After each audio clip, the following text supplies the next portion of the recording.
To remove and install the battery on your P2500iEBT generator, follow these steps. Place the generator on a flat and level surface. Ensure the engine switch and fuel valve switch is set to off.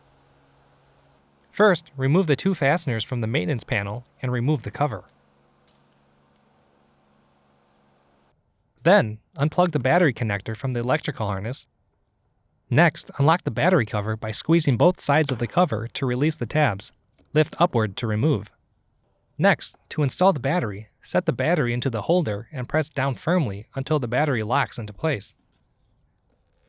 Then, route the electrical harness behind the bracket and plug into the battery connector. After this, gently tuck the cable leads into the space above the battery for easier clearance. If the battery is dead, or electric start fails, use the recoil starting handle to manually start the generator.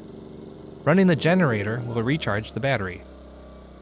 Finally, install the cover by inserting the 2 tabs into the bottom grooves and tighten the 2 fasteners. For more information, see your authorized Polaris dealer or visit polarispower.com.